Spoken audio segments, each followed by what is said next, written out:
are going to discuss that solvent also plays a important role. Okay, so in definitely substitution nucleophilic reactions.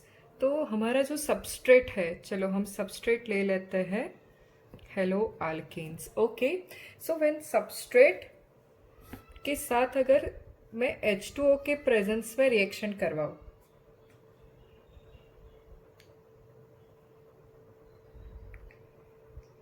ठीक है, तो यहाँ पे क्या हो जाएगा कि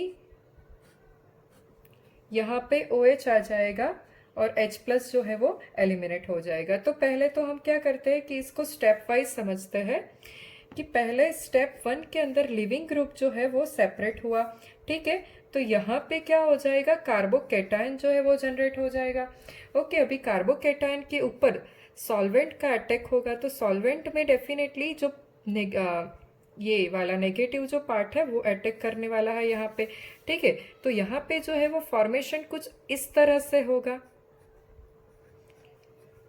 ठीक है, ओके, यहाँ पे कोऑर्डिनेट कोवेलेंट बॉन्ड परफॉर्म होने वाला है और सेकेंड स्टेप के अंदर ये बॉन्ड सेपरेट होने के बाद यहाँ पे जो है, सॉरी यहाँ पे ऑलरेडी हमने मेंशन कर रखा है, ये फॉर्म हो जाएगा और H प्लस जो है वो एलिमिनेट हो जाएगा. तो एक बात तो ये है यहाँ पे कि first step is the RDS means rate determining step. In that this is cation and this is anion. तो पोलर प्रोटिक सॉल्वेंट की खास बात तो ये है कि उसके अंदर हमारे सबस्ट्रेट का और लिविंग ग्रुप दोनों का सॉल्वेशन होगा. ठीक है, तो लिख लेते हैं हम polar protic solvents are favoured in what? SN1 reaction. The reason is what? We have already discussed.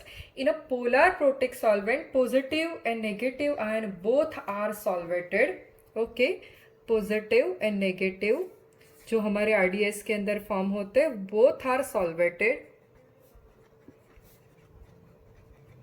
ठीक है, दूसरी बात जो है कि यहाँ पे देखिए कि सॉल्वेंट ही न्यूक्लियोफाइल की तरह एक्ट कर रहा है. तो polar protic behave as nucleophile.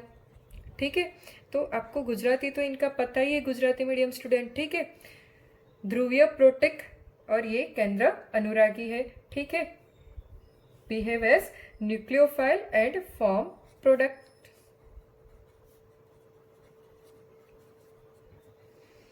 सो मोस्ट फेवरेबल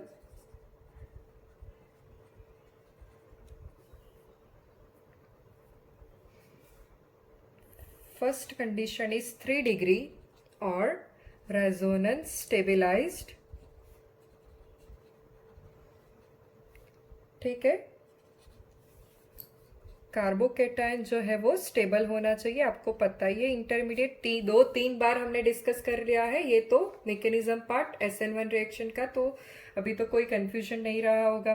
दूसरी बात जो है कि गुड लिविंग ग्रुप होना चाहिए, तो इसके बारे में भी लिविंग ग्रुप में हमने डिटेल में डिस्कस कर लिया था. तीसरी बात जो है वो है polar protic solvent. Solvent means द्रावक. ओके, ध्रुव मीन्स जो प्रोटोन डोनेट करने की टेंडेंसी रखता है, वैसे सॉल्वेंट को हम पोलर प्रोटिक सॉल्वेंट बोलते हैं. ठीक है, तो वो बिहेव एज न्यूक्लियोफाइल. तो इस तरह की रिएक्शन को हम सॉल्वोलिसिस भी कहते हैं, सॉल्वोलिसिस. ठीक है, तो वापस मैं बोल रही हूँ कि SN1 रिएक्शन के अंदर हम पोलर प्रोटिक सॉल्वेंट जो है वो काम में लेते हैं, तो वो खुद ही न्यूक्लियोफाइल बन जाते हैं और प्रोडक्ट फॉर्मेशन करते हैं. Now we will discuss the stereochemistry of the reaction. So we can take a substrate. Okay, in presence of methanol we are going to carry out a reaction. This is definitely tertiary. Even this is a polar protic solvent, so here SN1 is favorable. So let's discuss its first step. So in the first step definitely क्या हो जाएगा, आपको पता ही है, leaving group जो है वो separate होगा.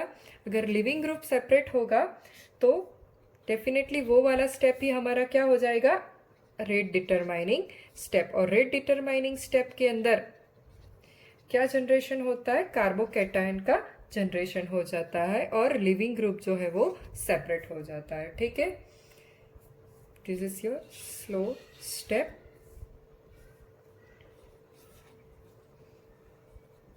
नेक्स्ट स्टेप ऑफ रिएक्शन के अंदर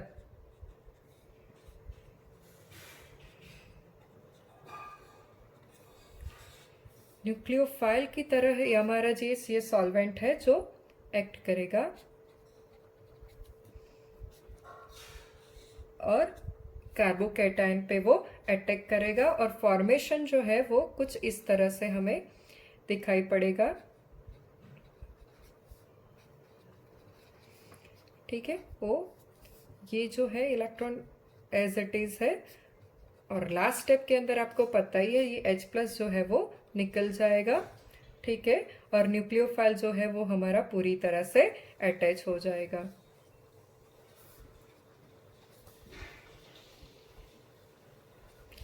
तो यहाँ पे आप एक बात देख सकते हो कि कार्बोकैटायन जो है वो स्टेबल है हमारा। ठीक है, और दूसरी बात ये है कि ये कायरल है। कायरल कार्बन और एसिमेट्रिक कार्बन हमने डिस्कस किया था, वैसा कार्बन कि जिसके चारों ओर डिफरेंट ग्रुप्स अटैच हो। ठीक है, तो इसका हम R और S दोनों तरीके से नॉमेनक्लेचर जो है वो कर सकते हैं। ठीक है, बाद में क्या हो जाएगा जी, ये H+ जो है इसके साथ रिएक्शन करने के बाद जो है कुछ इस तरह से फॉर्मेशन कर देगा। ठीक है, तो यहाँ पे डेफिनेटली ये वाला जो कार्बन है हमारा कायरल सेंटर है, मैंने जैसे डिस्कस किया। ठीक है, तो फ्रंट साइड से भी अटैक हो सकता है, बैक साइड से भी अटैक हो सकता है। तो अगर वो स्टीरियोकेमिस्ट्री इसकी क्या हमें सजेशन देती है कि जब कायरल सेंटर प्रेजेंट हो तो दो टाइप की प्रोडक्ट फॉर्म होती है और वो दो टाइप की प्रोडक्ट में से एक R होगी आपकी और एक क्या हो जाएगी, S फॉर्म्स हो जाएगी। ठीक है,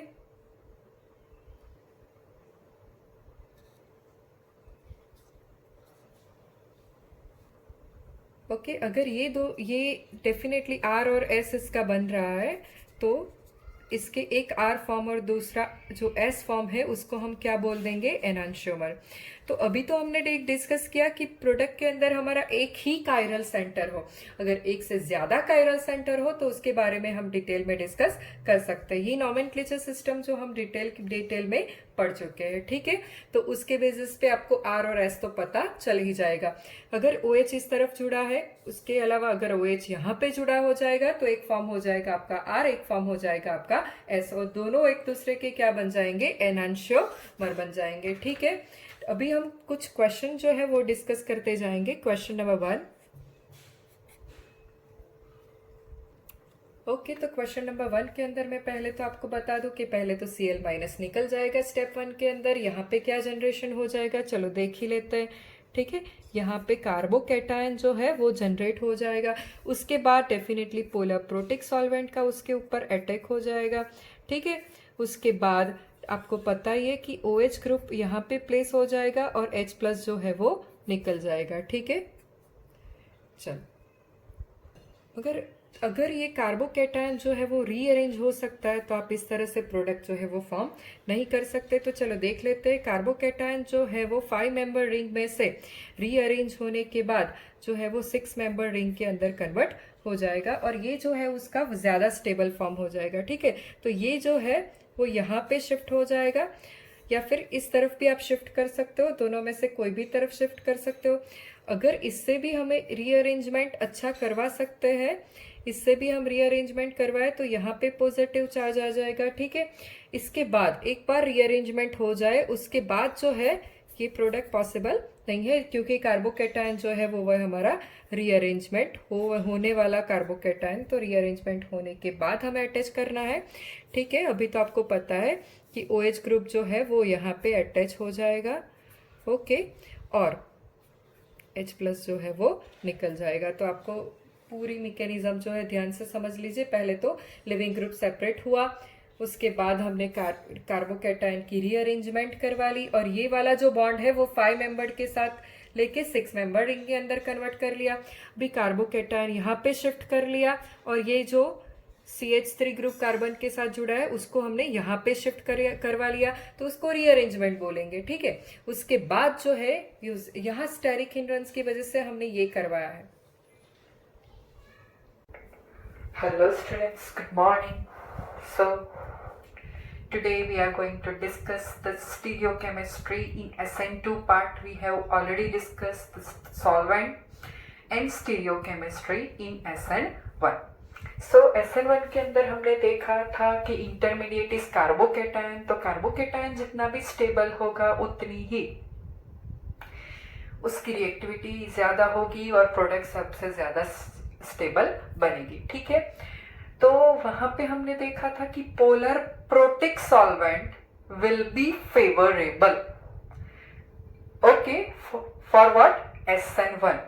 और न्यूक्लियोफाइल जो है, तो nucleophile is having free electron is most favorable condition. Okay, let's discuss about SN2 reaction, such as I have one substrate is CH3O. Definitely it also has free electrons. Okay, when nucleophile will attack, okay, there is a substitution, CH3Cl. Okay, there will be a substitution occurs, but when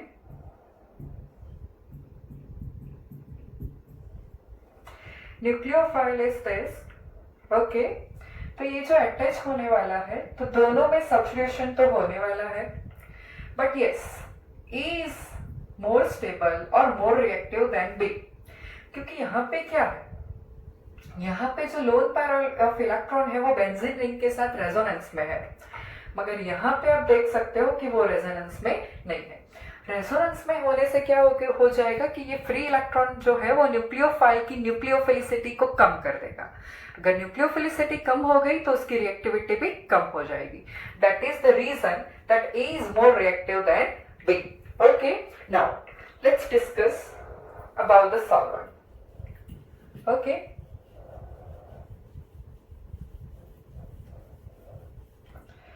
so we have CH3Cl plus SH minus. Okay, here also we have CH3Cl plus SH minus. This reaction carries out in H2O, whereas this reaction carries out in DMSO. Okay, मैं बात कर रही हूँ अभी आपको SN2 के बारे में, ठीक है। तो यहाँ पे आप देखो कि this is the polar protic solvent and this is polar eprotic solvent. तो अगेन आपको मैं बता दूं कि SN2 के अंदर अगर पोलर eprotic solvent रहा तो that is the more favorable condition. Okay, तो आपको क्वेश्चन होगा माइंड में कि क्या पोलर प्रोटिक सॉल्वेंट की प्रेजेंस में सब्स्टिट्यूशन नहीं होगा, तो मैं आपको बता देती हूँ यहाँ पे भी आपका CH3SH फॉर्म होने वाला है, यहाँ पे भी जो है आपका CH3SH फॉर्म होगा, yes, but the reactivity of B is more than A। Okay, तो रेट ऑफ रिएक्शन SN2 के अंदर किसका ज्यादा होने वाला है, जो रिएक्शन पोलर eprotic सॉल्वेंट के प्रेजेंस में किया गया हो वो। अभी बात कर लेते हैं सॉल्वेंट में, हमने डिटेल में देखा था मगर एक बार रिमाइंड करवा लेती हूँ कि पोलर प्रोटिक सॉल्वेंट जो है वो पॉजिटिव नेगेटिव दोनों आयन को सॉल्वेट करता है, ठीक है, और वो जो है वो SN1 का रेट बढ़ाएंगे, ठीक है। उसमें न्यूक्लियोफाइल को भी लिविंग ग्रुप को भी सॉल्वेट कर देगा, और हमारी जो मेन प्रोडक्ट है जिसमें न्यूक्लियोफाइल के साथ कार्बन का बॉन्ड फॉर्म हुआ है वो प्रोडक्ट को भी वो सॉल्वेट कर देगा, ठीक है। इंटरमीडिएट में जो कार्बोकेटायन फॉर्म होता है उसमें उसको भी सॉल्वेट कर देगा। वेयरएज पोलर एप्रोटिक सॉल्वेंट जो है वो सिर्फ सॉल्वेट कर सकता है एनायन को, ठीक है। इसलिए यहाँ पे तो सिर्फ हमें जरूरत है पोलर एप्रोटिक सॉल्वेंट की, ठीक है। तो मैंने दो बातें जो है वो आपको समझा दी है about SN2 reaction. Now we are going to discuss the stereochemistry part. Okay, stereochemistry part of SN2 reaction, that is also called as polar inversion. So first thing is that first structure I gave you is nothing but show horse. We have already discussed in our 11th standard. Okay, this is nothing but Newman projection. Okay, and this is Fisher. Okay, मुझे पता है कि ये आपको नहीं आता होगा, मगर टेंशन मत लो, 12th स्टैंडर्ड के अंदर हम कर लेंगे. ओके, तो हम इसका स्टीरियोकेमिस्ट्री पार्ट देखते हैं. तो SN2 के बारे में आपको पता ही है कि लिविंग ग्रुप जिस डायरेक्शन से निकलता है उसके अपोजिट डायरेक्शन पे न्यूक्लियोफाइल जो है वो अटैक होगा और अटैच होगा. ठीक है, तो वहां पे हम बोल सकते हैं कि क्या हुआ है, इन्वर्जन हुआ है. तो हमें इन्वर्जन वाली प्रोडक्ट जो है वो लिखनी होगी यहाँ पे. तो पहले मैं बता देती हूँ कि ये जो है उसमें ये जो है Cl that is our leaving group. Okay, तो पहले तो मैं थोड़ा ओवरव्यू आपको दे देती हूँ कि यहाँ से अगर क्लोरीन निकला है, this is our front carbon. आप भूल तो नहीं गए ना, फ्रंट कार्बन को हम ऐसे रिप्रेजेंट करते हैं, उसके साथ एक क्लोरीन जुड़ा है, एक मिथाइल ग्रुप है और एक हाइड्रोजन है, और बैक कार्बन के साथ CH3 है, ड्यूटेरियम है और हाइड्रोजन है. तो क्लोरीन जहां से निकल रहा है उसके अपोजिट डायरेक्शन पे OH जो है वो अटैच होना चाहिए. ठीक है, तो हम वो देख लेते हैं कि कैसे ये जो है वो अटैच होगा. तो पहले ये फ्रंट कार्बन में बना लेती हूँ, फिर ये बैक कार्बन बना लेती हूँ. ठीक है, अभी आप देखो कि ये जो है क्लोरीन के अपोजिट साइड पे, फ्रंट कार्बन पे, क्लोरीन के अपोजिट साइड पे यहाँ पे आपका कौन सा वाला ग्रुप अटैच हो गया है, OH ग्रुप. ठीक है, OH ग्रुप. तो CH3 जो है वो कहां पे चला जाएगा, यहाँ पे चला जाएगा CH3. ठीक है, वो रोटेशन होगा. फिर आप देखो कि ये हाइड्रोजन जो है वो कहां पे चला जाएगा, आपका यहाँ पे चला जाएगा. ठीक है, अभी बैक कार्बन के साथ जो जो ग्रुप जुड़े हैं उसको मैं रिप्रेजेंट कर लेती हूँ. तो ड्यूटेरियम जो यहाँ हाइड्रोजन जो है वो इसके पीछे आ जाएगा यहाँ पे. ओके, फिर CH3 के पीछे ड्यूटेरियम चला जाएगा. ओके, और ये CH3 के पीछे हाइड्रोजन है, ड्यूटेरियम है और CH3. तो यहाँ पे क्या आ जाएगा, हमारा CH3. तो ऐसे जो है वो हमारी प्रोडक्ट बनने वाली है. अभी मैं बात करती हूँ न्यूमैन प्रोजेक्शन की. SH माइनस जो हमारा वो न्यूक्लियोफाइल है, तो डेफिनेटली वो कैसे अटैच होने वाला है, लिविंग ग्रुप के अपोजिट साइड पे. पहले तो मैं बता देती हूँ कि this is our leaving group. Okay, अब ये लिविंग ग्रुप जो है उससे ये जो है वो एज इट इज उसको मैं लिख लेती हूँ CH3, यहाँ पे हाइड्रोजन और यहाँ पे आ जाएगा ड्यूटेरियम. उसके बाद आप एक बात सोचो कि ब्रोमीन के अपोजिट डायरेक्शन में क्या अटैच होने वाला है, SH. तो मैं यहाँ पे अटैच कर लूंगी SH. ये SH यहाँ पे आ जाने से ये दोनों की पोजीशन जो है वो चेंज हो जाएगी. ये रोटेट होके यहाँ पे आ जाएगा हाइड्रोजन.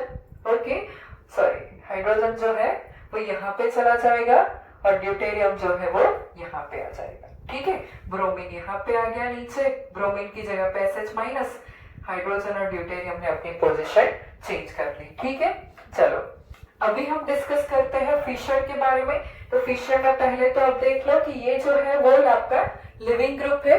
ठीक है, तो लिविंग ग्रुप के अपोजिट साइड पे आपका न्यूक्लियोफाइल अटैच होगा. Nucleophile is RS. ठीक है,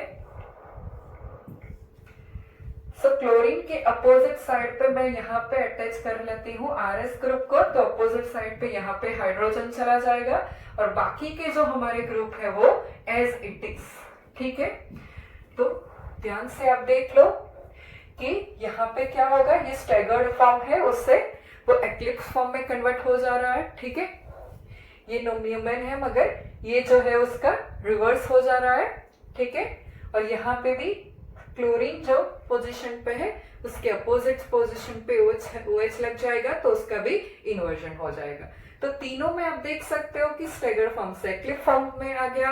न्यूमैन में ये जो कार्बन था उसका इन्वर्जन हो गया है, और थर्ड जो स्ट्रक्चर है उसमें भी आप इन्वर्जन क्लियरली देख सकते हो. तो this is the stereochemistry part of SN2 reaction.